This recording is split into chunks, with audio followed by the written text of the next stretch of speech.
What's going on, everybody? This is Dakota with Mil-Spec Liner, here to help out one of our customers. He's got a dirty gun, a Graco Fusion PC gun, and we're going to work on doing a field strip and probably changing a mixing chamber today. So let's get into it.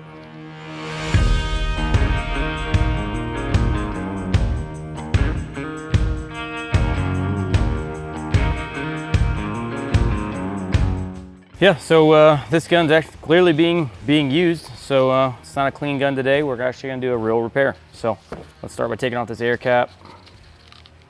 Boom. That's definitely gonna, if you can, soak it in some solvent, some Dynasolve or something like that if you can, so that way you can clear out the air ports that are in there. That'll help keep your pattern correct. Let's go ahead and get this cover off. Boom. All right. All right. Over inspection, it looks like the fluid cartridge is pretty new. So we're just gonna go ahead and pop that fluid cartridge out of the way, and hopefully we'll be able to save it and not have to reuse it. Pry underneath. Little pop.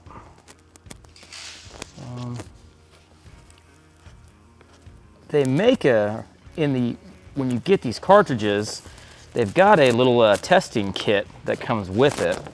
And it's also got a little bolt in there, and that bolt seems useless, but actually what it does is you can feed it down in these threads right here to be able to bring these mixing cartridges, or these fluid cartridges, to be able to draw them out. When they get dirty, they get a little hard to come in and out sometimes. So this one looks like it's pretty new though, so she's coming out pretty easy. All right, we'll do a little bit of cleanup on that. Make sure you don't cross-contaminate. Don't touch both sides. Do the best you can not to touch both sides. And so that way you don't get reaction on it and ruin a cartridge. All right, let's pull this mixing chamber out. Set this gun to the side. I like to do the best I can to make sure the gun stays, well, upside down. So that way, again, fluid doesn't transfer from the check valves over. You don't get any cross-contamination and it doesn't make a mess. Set that there. All right. Now, I've got brand new drill bits, which come with the PC37RD, which is what we're working on today. That's the size of the mixing chamber.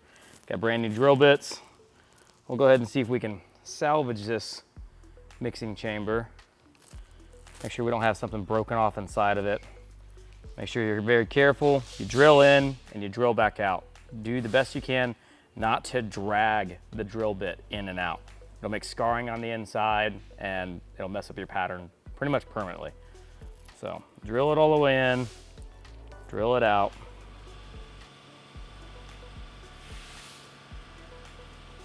Oh yeah, we're getting some trash on that.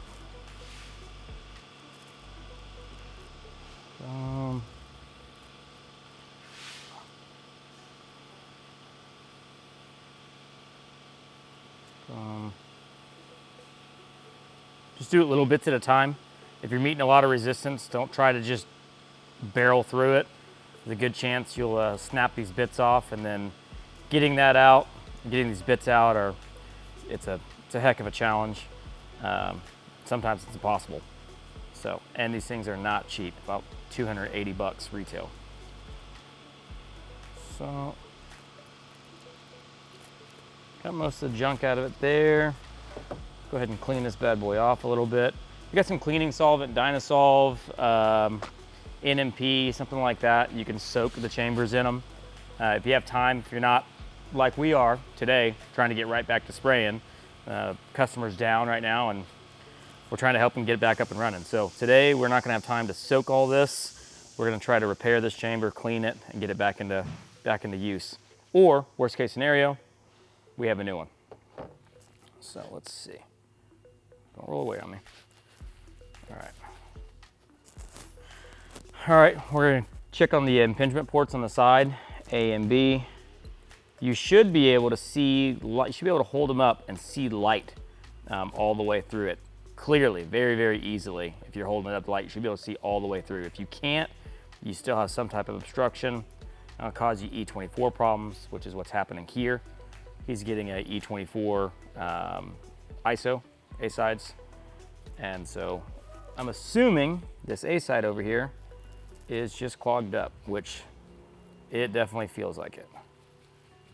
Boom, we just broke through whatever was in there. This is honestly probably just a buildup of ISO from being used and sitting. I'd suggest pulling these out and drilling this out. I'd suggest probably pulling these out and drilling it, I don't know, minimum once a week. If you can do it more, great. Doesn't need to be an everyday thing, kind of back to if it ain't broke, don't fix it, but don't neglect your guns. Cleaning once a week, that's not gonna be overkill. It's gonna be about spot on, unless you're having a lot of problems. Obviously, if you're having a lot of problems, then you probably need to clean it a little bit more. And if you're having a lot of problems back to back, there's probably an outside source. If you're getting a lot of crystals and stuff like that in your gun, one, you want to check your chemical. You want to make sure you don't have crystallization inside your drums. You want to check your Y screens. We'll probably check the check valves here in a minute, just because we already have the gun apart, so you might as well. Get some of this off. I am using a razor blade, but I'm being really careful not to put grooves on the side of the mixing chamber. If you put grooves on it, you'll get leaking, you'll get a mist, basically will start to happen.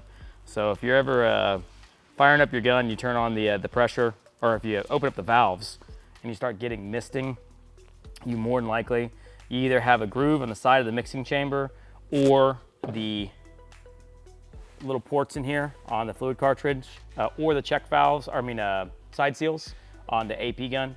They might be wearing down. You might have an O-ring that's leaking, or the face of them, because they do rub back and forth. Over time, they will wear down and it'll start to leak. At that point, it's just a replacement. Okay. Like I said, be very careful not to put any grooves on it. See if I can see light through. Yep, I can see all the way to you guys.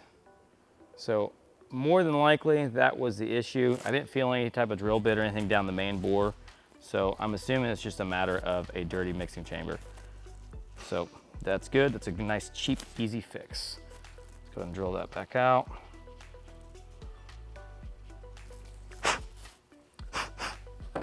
Okay. We're gonna use a little bit of white lithium grease. We'll go ahead and grease this bad boy up. We'll set it to the side while we clean the check valves.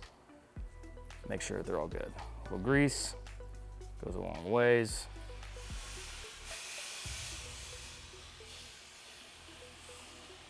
They must be pretty confident that we're gonna fix this gun because there's sanding trucks back there.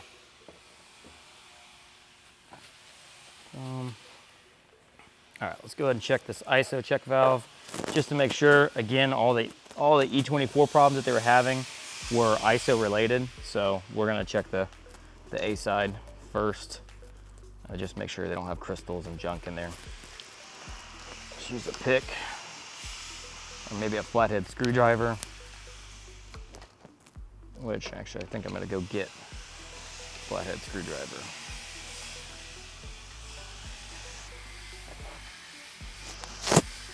All right, now I'm back, proper tool. We'll pry under there. There we go. All right, so check valves out. Be honest, there's a little bit of trash in there. It's definitely worth checking.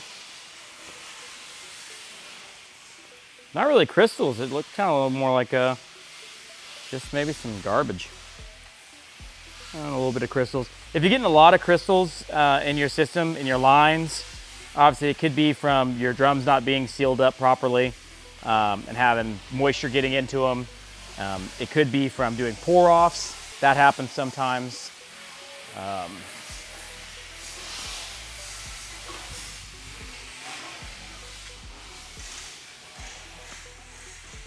And it also could be from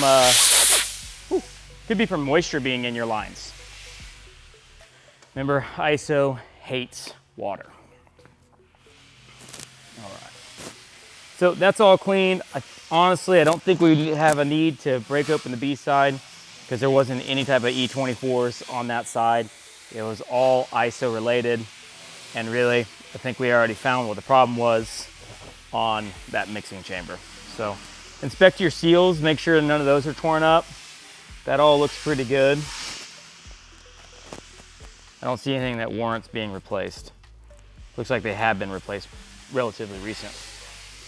So the outside of the gun's a little dirty because it's actually working. It's not one of those videos where we're in a lab working on a brand new gun showing you how to take it apart and put it back together when it's easy. This one was working just a couple minutes ago, and it's gonna go back to work as soon as we're done here. All right, boom. I like to go ahead and take a little bit of grease, put it on your connections, just to cover up those check valves. Try not to use the same finger, so that way you don't cross-contaminate. Boom. A and B, there we go. Got a little bit of fluid that's coming out from us hitting that check valve, or taking that check valve out. A little bit of pressure, so make sure you clean those things up. A little bit of residue is in there, so make sure we clean that up so that way we don't get any cross-contamination. If you got some solvent, which I do, I'm gonna go grab. It's good to wipe it down with some solvent and make sure nothing reacts.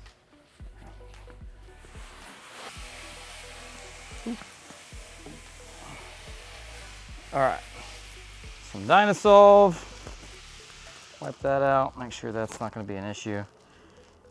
This gun, I know it has to go back into use today, so we'll get it up and running, but I will suggest to the owner that go ahead and break this thing down, take out the O-rings, and let this gun soak over the weekend, being that it's a Friday.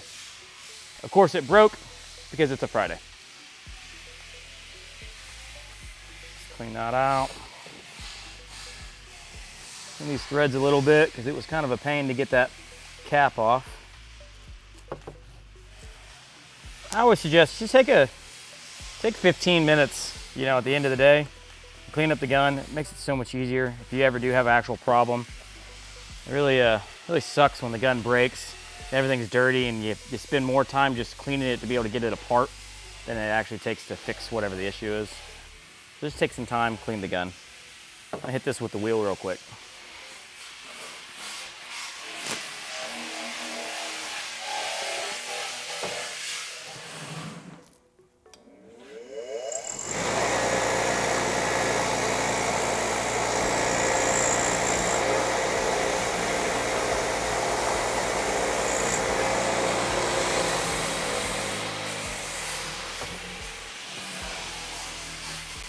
All right.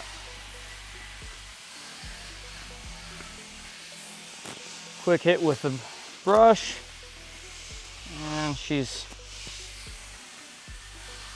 cleaned up enough to get through the day, so we can do a little bit more thorough cleaning later. Boom. All right. Like I said, the fluid cartridge, or this fluid cartridge right here, is new. So we're just gonna reuse it. No point in wasting the money. I will inspect the O-rings, make sure the O-rings are all good, and do a quick wipe down with the solvent to make sure any cross-contamination is off of it before we put it back into position. Boom.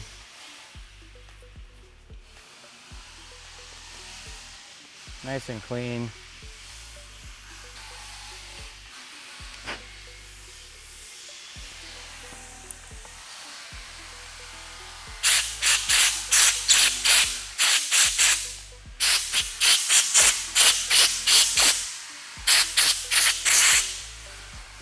Remember, it's important to have an air-dried system in your shop, just because things like this right here, blowing air onto this, and again, the ISO is very sensitive to moisture.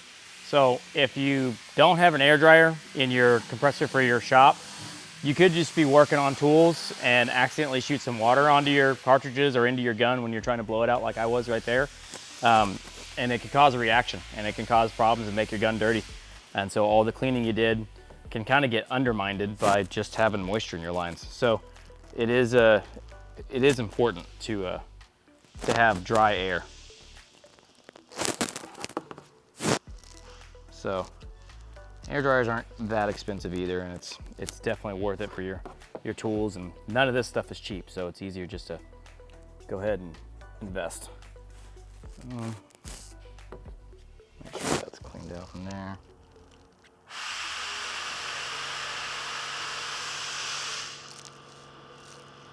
Junk out of there.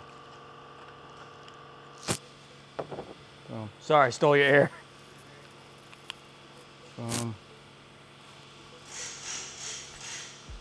right, fluid cartridge on. Actually, you know, before I put that on, I'm gonna throw a little grease on the O-rings. makes it a little bit easier to go in and out and keeps them from wearing out quite as fast. So a little bit of grease on the B side. Changing fingers. A little bit of grease on the A side. Boom. There we go. Boom. All right, let's go ahead and pop that bad boy in there. You should not be really fighting to get this thing on. If you're having to do something crazy like use a mallet or something like that, it's not clean enough, pop it back out, clean the area, then put it back in. So, all right. Do a quick clean of that. Clean out the top threads. We don't want any of the cross thread. Again, a more thorough cleaning later when you have time is definitely needed. I'd break this bad boy down, throw it in some solvent, let it sit over the weekend, and put it back together all nice and shiny like it. All right, let's put this cover back on. Boom. The air cap. Inspect the air cap real quick. Make sure the 4 little ports on the inside of the air cap might be hard to see, but if you take these air caps, you look at them, there's 4 little ports all the way around. So make sure those are cleared out. Keeps your air pattern nice, helps keep your pattern nice. Hold on, boom. Those things are clear. So I think the main problem that we had was just that dirty mixing chamber. But a dirty mixing chamber can completely put you out of production for a while, and it can also cause a lot of problems while you're actually spraying your product. So it's easier just to go ahead and break it to stop. If you get E24s, stop. Clean your machine, clean your gun. Don't just try to spray through it. Don't just clear those codes and keep on going. It will be a nightmare for you, I promise. If you just spray through a problem. Never just spray through a problem. Even if it's Friday afternoon and you're trying to get home, just take the time, clean it. Get that junk off there.